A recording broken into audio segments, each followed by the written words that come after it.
여러분은 왜 늙는다고 생각하시나요? 거울 속 깊어진 눈가의 주름, 희끗해진 머리카락, 한때는 팔팔했던 청춘의 사진과 사뭇 달라진 지금의 모습. 이 모든 변화는 우리에게 시간의 흐름을 여실히 보여주죠. 그렇다면 이 자연스러운 노화의 과정이 과연 피할 수 없는 숙명일까요? 아니면 어쩌면 우리 DNA 어딘가에 새겨진, 그리고 언젠가 고칠 수 있을지도 모르는 오류는 아닐까요?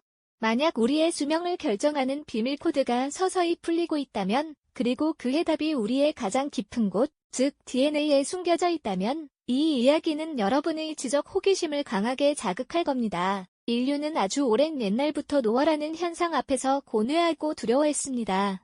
고대 벽화나 기록들을 살펴보면 영원한 젊음을 꿈꾸거나 늙어가는 것에 대한 막연한 공포를 표현한 흔적들을 쉽게 찾아볼 수 있죠.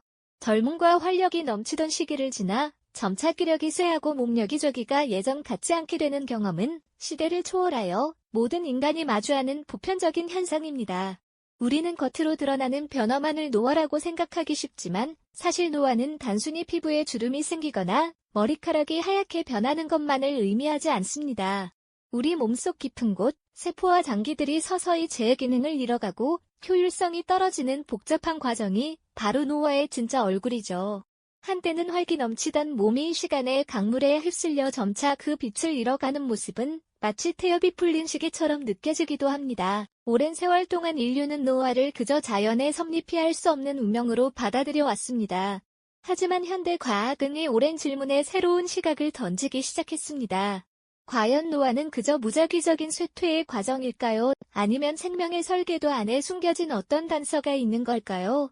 과학자들은 이 근원적인 질문에 답을 찾기 위해 생명의 가장 기본적인 단위인 세포와 그 안에 담긴 유전자, 즉 DNA에 주목하기 시작했습니다.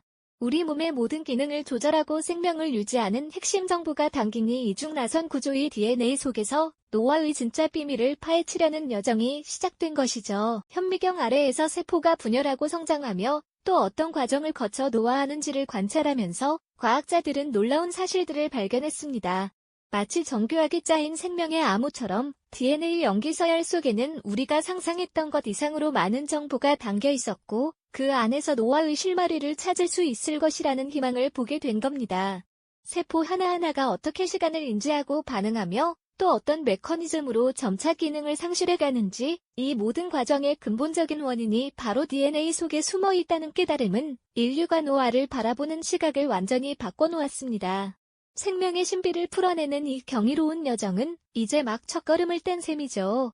세포의 작은 변화들이 모여 우리 몸 전체의 노화를 이끄는 이 거대한 퍼즐, 그 조각들을 하나씩 맞춰가는 과정은 과연 어떤 놀라운 비밀들을 드러내게 될까요? 이제 우리는 생명의 설계도, DNA 속에서 노화의 더 깊은 단서들을 찾아 나설 시간입니다. 우리의 생명을 조율하는 DNA라는 거대한 설계도 안에서 과학자들은 노화의 핵심적인 단서들을 하나둘 발견해 나가고 있습니다. 특히 이 여정에서 인류의 오랜 궁금증을 풀어줄 두 기둥 같은 존재가 밝혀졌으니 바로 텔로미어와 후속 유전학이라는 개념입니다. 이 두 가지가 어떻게 우리 몸의 시간을 조종하며 궁극적으로는 생명의 노화 시계를 앞당기거나 늦추는 결정적인 역할을 하는지 함께 깊이 들여다볼까요? 생명의 가장 은밀한 설계도 안에서 벌어지는 이 현상들을 이해하는 것은 노화의 본질에 다가서는 중요한 첫걸음이 될 것입니다. 먼저 텔로미어부터 이야기해 볼까요? 우리 몸의 세포는 끊임없이 분열하며 낡은 세포를 대체하고 새로운 세포를 만들어내죠. 이때 유전 정보가 담긴 염색체 끝에는 마치 신발끈 끝에 플라스틱 마개처럼 생긴 보호장치가 존재하는데 이것이 바로 텔로미어입니다. 이 텔로미어는 염색체가 손상되거나 서로 엉키지 않도록 보호하는 매우 중요한 역할을 한답니다. 하지만 세포가 한번 분열할 때마다 이 텔로미어는 조금씩 짧아진다는 사실 알고 계셨나요? 마치 복사기를 돌릴 때마다 원본의 끝부분이 미세하게 닳아 없어지는 것처럼 우리 세포도 분열을 거듭할수록 텔로미어의 길이가 줄어들게 되는 것이죠. 텔로미어가 특정 길이 이하로 짧아지게 되면 세포는 더 이상 안전하게 분열할 수 없다고 판단하여 스스로 증식을 멈추게 됩니다. 이를 세포 노화, 서네선스라고 부르는데 생물학자 레너드 헤이플릭이 발견한 헤이플릭 한계가 바로 이 현상을 명확하게 설명하고 있습니다. 이렇게 노화된 세포들은 단순히 분열을 멈추는 것을 넘어 주변 건강한 세포들에게 염증을 유발하는 물질들을 뿜어내며 조직 전체의 기능 저하를 부추기게 됩니다. 마치 공장 라인의 낡은 부품 하나가 전체 생산성을 떨어뜨리고 다른 부품들까지 손상시키는 것처럼 말이죠. 피부의 주름, 백발, 그리고 장기의 기능 약화 같은 노화의 징후들이 바로 이런 세포들의 누적된 결과라고 볼 수 있습니다. 이 텔로미어 연구는 엘리자베스 블랙번, 캐럴 그라이더, 잭 쇼스텍 세 분의 과학자에게 2009년 노벨 생리의학상을 안겨줄 만큼 노화 연구의 중요한 전환점이자 핵심 기둥이 되었답니다. 하지만 노화의 비밀은 텔로미어 단축만으로 모두 설명될 수 있을까요? 여기에 또 다른 핵심 요소인 후성 유전학이 등장합니다. 후성 유전학은 DNA 염기 서열 자체는 변하지 않으면서도 유전자의 발현 방식, 즉 어떤 유전자가 켜지고 꺼지는지가 달라지는 현상을 연구하는 학문입니다. 쉽게 말해 우리 몸의 모든 세포는 똑같은 DNA 설계도를 가지고 있지만 이 설계도의 어떤 부분을 읽고 어떤 부분을 무시할지를 조절하는 스위치나 조명 조절기 같은 역할을 한다고 보시면 됩니다. 같은 악보를 가지고도 어떤 연주자가 어떻게 해석하고 어떤 부분을 강조하느냐에 따라 음악의 분위기가 완전히 달라지는 것과 비슷한 이치죠. 이 미묘한 조절이 바로 우리 몸의 노화를 좌우하는 중요한 열쇠인 셈입니다. 이 스위치의 작동 방식은 DNA나 이를 감싸는 단백질의 화학적인 꼬리표가 붙거나 떨어지는 방식으로 조절되곤 합니다. 예를 들어 메틸화나 아세틸화 같은 현상들이 바로 그것인데요. 이러한 후성 유전학적 변화는 외부 환경, 식습관, 스트레스, 그리고 흡연이나 운동 같은 우리의 생활 습관과 같은 다양한 요인에 의해 영향을 받을 수 있습니다. 건강한 생활을 하면 좋은 유전자가 적절히 활성화되고 그렇지 않으면 특정 유전자가 침묵하거나 비정상적으로 발현되면서 세포 기능에 이상이 생길 수 있다는 의미입니다. 이는 노화 관련 질병 발생에도 깊이 관여하죠. 우리 몸의 DNA는 매일같이 수많은 내외부적인 손상을 입습니다. 자외선, 방사선, 화학물질, 심지어 우리 몸 안에서 발생하는 대사 과정 중에도 DNA는 끊임없이 공격을 받죠. 다행히 우리 몸에는 손상된 DNA를 찾아내고 복구하는 정교하고 놀라운 메커니즘이 존재합니다. 마치 손상된 책 페이지를 다시 꿰매거나 오타를 수정하는 숙련된 편집자와 같다고 할까요? 하지만 안타깝게도 나이가 들수록 이 복구 시스템의 효율성은 점차 떨어지게 됩니다. 완벽하게 고쳐지지 않은 DNA 손상들이 차곡차곡 쌓이면서 유전 정보에 오류가 생기고 이것이 결국 세포의 기능 이상과 노화로 이어지는 중요한 원인이 되는 것이죠. 결국 노화는 텔로미어의 점진적인 단축과 후성 유전학적 조절의 혼란, 그리고 DNA 손상 및 복구 메커니즘의 약화가 복합적으로 작용하며 발생하는 매우 복잡하고 다층적인 현상이라는 사실을 알 수 있습니다. 생명의 설계도인 DNA 속에서 펼쳐지는 이 미세한 변화들이 모여 우리 몸 전체의 시간을 결정짓는다는 사실은 정말 경이롭고도 때로는 충격적으로 다가오지 않나요? 과학자들은 이 복잡한 생명의 비밀을 풀기 위해 끊임없이 노력하고 있으며 그 결과는 인류에게 노화를 극복할 새로운 희망을 안겨줄지도 모릅니다. 이처럼 노화가 여러 복합적인 요소들의 앙상블이라는 점을 이해하셨을 텐데요. 이제 그 핵심 기둥들을 하나씩 더 깊이 들여다볼까요? 먼저 우리 염색체의 끝자락에 숨겨진 비밀, 텔로미어 이야기부터 시작해보죠. 우리의 유전 정보를 담은 DNA는 염색체라는 형태로 세포 핵 속에 안전하게 보관되어 있습니다. 그런데 이 염색체의 양쪽 끝에는 마치 신발끈 끝에 플라스틱 캡처럼 생긴 특별한 부분이 존재하는데요. 바로 텔로미어라고 부릅니다. 이 텔로미어는 염색체가 손상되거나 다른 염색체와 엉겨붙는 것을 막아주는 보호막 역할을 톡톡히 해내죠. 세포가 분열할 때마다 DNA는 완벽하게 복제되지만 이 과정에서 텔로미어는 마치 복사할 때마다 원본의 가장자리가 미세하게 닳아 없어지는 것처럼 조금씩 길이가 짧아집니다. 일정 횟수 이상 세포가 분열하여 텔로미어가 너무 짧아지면 세포는 더 이상 분열하지 않고 기능이 저하되거나 아예 멈춰버리게 됩니다. 이것이 바로 세포 노화의 중요한 신호탄이 되죠. 결국 텔로미어의 길이는 세포의 수명을 결정하는 생체 시계와도 같다고 볼 수 있습니다. 젊고 건강한 세포는 긴 텔로미어를 가지고 활발하게 분열하며 제 역할을 다하지만 나이가 들수록 텔로미어는 점점 짧아지고 세포는 그 활력을 잃어가거나 아예 활동을 멈춰버리는 겁니다. 이 텔로미어 단축이야말로 노화의 주요한 원인 중 하나로 지목되는 결정적인 이유가 여기에 있습니다. 하지만 텔로미어만이 노화의 유일한 비밀은 아닙니다. 우리 몸의 DNA는 마치 거대한 백과사전과 같습니다. 그 안에는 수많은 유전자들이 담겨 있지만 이 모든 유전자가 항상 활성화되어 있는 건 아니죠. 어떤 유전자는 켜지고 어떤 유전자는 꺼지는 식으로 정교하게 조절되는데요. 이 조절 과정을 후성 유전학적 조절이라고 부릅니다. DNA 자체의 염기 서열은 바뀌지 않으면서도 유전자의 발현 방식이 달라지는 현상을 말하는 거죠. 마치 컴퓨터의 하드웨어인 DNA는 그대로인데 소프트웨어인 프로그램이 어떻게 작동하느냐에 따라 다른 결과가 나오는 것과 비슷합니다. 우리의 생활 습관, 식단, 환경적인 요인들이 바로 이 후성 유전학적 조절에 지대한 영향을 미치죠. 젊고 건강할 때는 이 조절 시스템이 아주 정교하게 작동하지만 나이가 들수록 이 시스템에 미세한 혼란이 생깁니다. 필요한 유전자는 꺼지고 꺼져 있어야 할 유전자는 켜지는 등 유전자 발현 패턴이 흐트러지는 거죠. 이러한 후성 유전학적 변화는 결국 세포의 정상적인 기능을 방해하고 암이나 퇴행성 질환 같은 노화 관련 질병의 발생 위험을 높이는 중요한 요인이 됩니다. DNA라는 설계도는 그대로인데 그 설계도를 읽고 실행하는 방식이 뒤죽박죽이 되어버리는 셈이죠. 참으로 복잡하고도 섬세한 생명의 조절 메커니즘이 아닐 수 없습니다. 그리고 또 하나, 노화 과정을 이해하는 데 빼놓을 수 없는 중요한 개념이 있습니다. 바로 세포 노화, 즉 세네선스라고 불리는 현상인데요. 텔로미어가 너무 짧아지거나 DNA에 심각한 손상이 생기면 세포는 스스로 분열을 멈춥니다.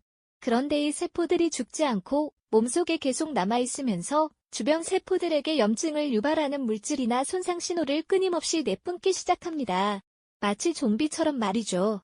정상적인 기능을 잃어버린 채 주변 조직에 해로운 영향을 미치는 이 노화 세포들이 우리 몸 곳곳에 쌓이게 되면 조직의 기능이 저하되고 만성염증이 유발되며 결국 신체 전반의 노화를 가속화시키는 주범이 되는 겁니다.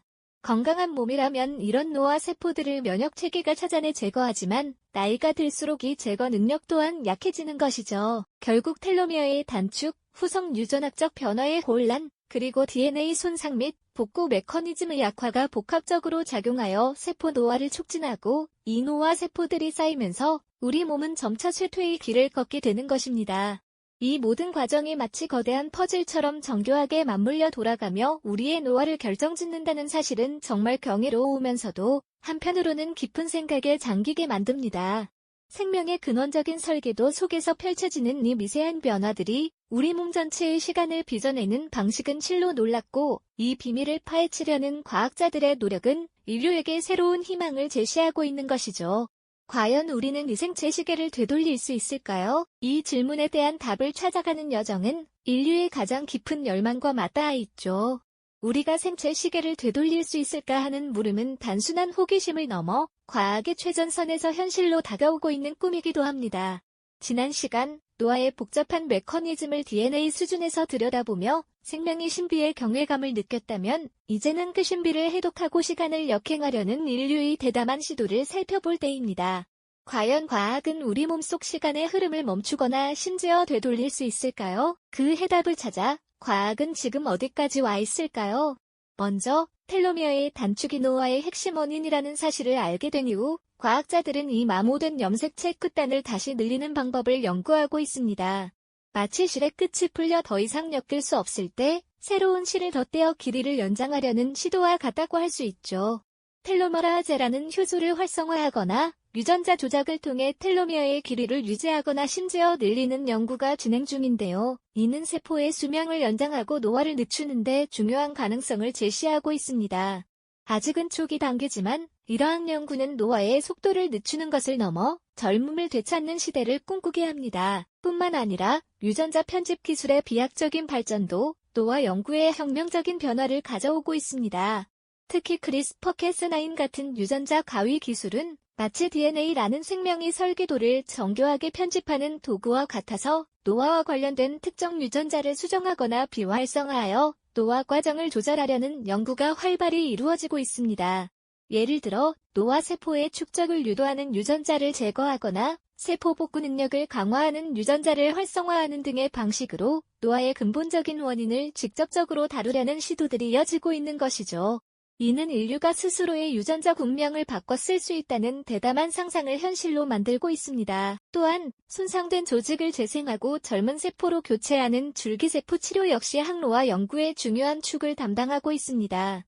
늙고 병든 세포 대신 새로운 젊은 세포를 이식하여 신체 기능을 회복시키거나 아예 질병이 발생하기 전에 예방하려는 노력들이 이어지고 있는데요. 예를 들어 퇴행성 뇌질환이나 심장질환 등으로 손상된 부위에 줄기세포를 주입하여 기능 회복을 유도하는 방식은 이미 일부 치료 분야에서 희망적인 결과를 보여주고 있습니다. 이처럼 과학은 텔로미어, 유전자, 세포라는 생명의 가장 근원적인 요소를 직접 조작하며 노화의 그림자를 걷어내려 하고 있는 것입니다. 하지만 영원한 젊음의 꿈은 과연 축복일까요? 아니면 예상치 못한 그림자를 들이올까요? 노화의 비밀을 밝혀내고 생명 연장을 실현하려는 과학의 진보는 동시에 심각한 사회적, 윤리적 딜레마를 우리에게 던져주고 있습니다. 만약 항노화 치료가 현실화된다면 이는 과연 누구에게나 공평하게 주어지는 혜택이 될 수 있을까요? 부의 격차가 생명 연장의 격차로 이어져 소수의 부유층만이 영원한 젊음을 누리고 다수는 쇠퇴의 길을 걷는 극심한 불평등 사회가 도래할 수도 있습니다. 더 나아가 인류의 수명이 비약적으로 늘어난다면 지구의 한정된 자원은 어떻게 감당될 것이며 과도한 인구 증가는 또 다른 재앙을 초래할 수도 있지 않을까요? 또한 생명 연장이 과연 인간 존재의 의미를 더 풍요롭게 할 것인지 아니면 오히려 삶의 소중함과 죽음의 필연성을 잊게 하여 깊은 허무함만을 남길 것인지에 대한 철학적인 질문도 피할 수 없습니다. 노화가 그저 치료해야 할 질병으로 규정될 때 우리는 무엇을 얻고 무엇을 잃게 될까요? 이 질문은 과학적 성취의 빛 뒤에 드리워진 어두운 그림자처럼 우리를 깊은 고뇌에 빠지게 합니다. 결국 노화의 비밀을 밝히려는 인류의 노력은 단순히 수명 연장을 넘어 인간 존재의 의미와 생명의 본질에 대한 근원적인 질문으로 이어지고 있습니다. 과학의 놀라운 발전 앞에서 우리는 경이로움을 느끼지만 동시에 영원한 삶에 대한 욕망과 그로 인한 윤리적, 사회적 책임감 사이에서 깊은 숙고를 할 수밖에 없습니다. 노화는 단순히 육체의 쇠퇴가 아니라 인류가 생명의 신비를 탐구하는 위대한 여정의 일부임을 깨닫게 되는 것이죠. 과연 인류는 DNA에 새겨진 시간의 사슬을 끊고 영원한 젊음을 얻을 수 있을까요? 다음 이야기에서는 이 질문에 대한 더 깊은 탐구를 이어가겠습니다. 이 영상이 도움이 되셨다면 좋아요와 구독 부탁드립니다. 여러분의 응원이 제게 큰 힘이 됩니다. 다음 영상에서도 더 유용한 정보를 공유하겠습니다. 감사합니다.